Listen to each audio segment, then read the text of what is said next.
thyroid is this big missing piece. Right. Because these women, so many women go through perimenopause and so many women are now educated about it, which is awesome. Mm-hmm. But if you're not getting testing done, just because you're in perimenopause doesn't mean you don't have a nutrient deficiency or a thyroid problem or an undiagnosed autoimmune disease. Totally. So, I'm always advocating for women in this phase of life, if you're symptomatic full panel whatsoever or not, we need labs. Totally. Like, what's wrong? Why don't we get data? I think that's really disempowering women. It is. I agree with you. Like, why are we insisting on disempowering so many women? Yeah. Give them the labs. Give them the information. Yeah, give them the information. Let them know if they're hypothyroid. Let them know if they have undiagnosed Hashimoto's. Like, we don't need to suffer anymore. Stop the suffering. If you had to choose one biomarker, like that's your favorite, which one would it be? Thyroid peroxidase. Okay. I just feel like that is so under ordered. Yeah, it is so under investigated. Both thyroid peroxidase and thyroid globulin. I'll let you take two. No, if I had to pick two, I would take TSH and TPO. Okay. All right. Those would be my two. So TSH is a very simple, cheap screen for thyroid function. Mm-hmm. It is not perfect. No.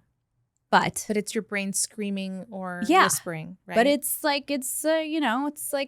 pretty good. Yeah. Like, we also need to look at free T4, but you're not letting me do that. So I'm at least going to look at TSH. Okay. And I know if TSH is a little elevated, like, okay, we got to dig a little deeper and look at T4 What's your and T3. favorite range? For TSH, 1 to 2. Okay.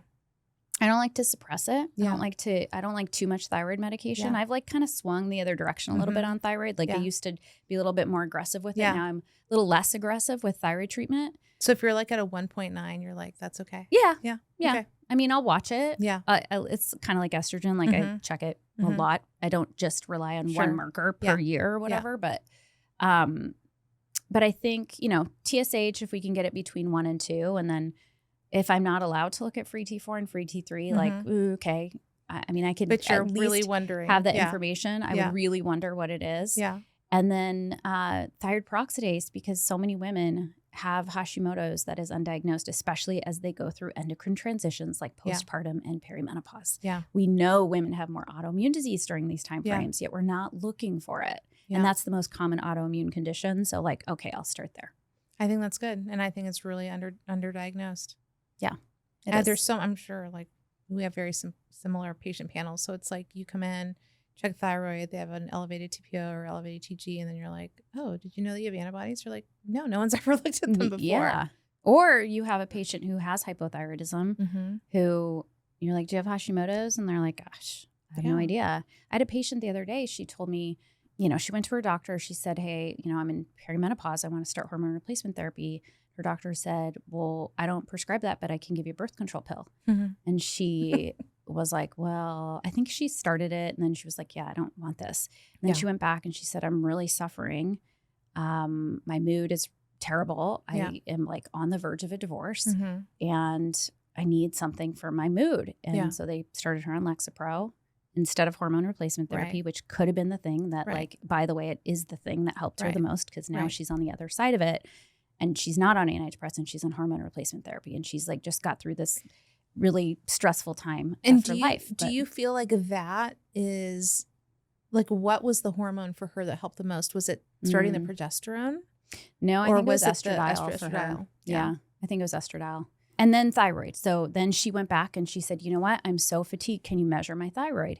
And so they did. And her TSH was 8. And they agreed to start her on thyroid medication, which, by conventional guidelines, they might not even start her on if she's at 8. You have to be greater than 10, which is crazy. Why are we doing this to women? Why are we doing this? It's mixed edema. Yeah. Why are we doing this? All dry skin. It's so sad. Why suffer for that long? Everyone's cold. It's okay. It's the same attitude as perimenopause. Just tough your way through it. Yeah. Eventually we might have some help for you. Right. So many women they are told they can't get hormone replacement therapy until they're fully in menopause, which is just. Well, I think that's still such a I think a lot of people are not comfortable yet because they don't know. Totally. Can I? Should I? But if you're doing that, you probably do need to be testing regularly. Yeah.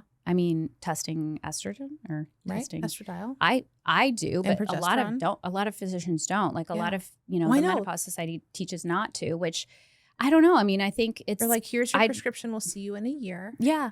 And honestly, like, I don't know which is worse. Right. I kind of err on the side of like, well, at least they're getting hormone replacement therapy. I'd rather give them estrogen and not check any labs versus give them a birth control pill or let them suffer. But so the same patient went back and she said, my mom had Hashimoto's. Can you test me for that? And they said, no. Yeah. So of course I tested her and she has Hashimoto's, and her antibodies have come down and they're almost into remission and she's doing awesome.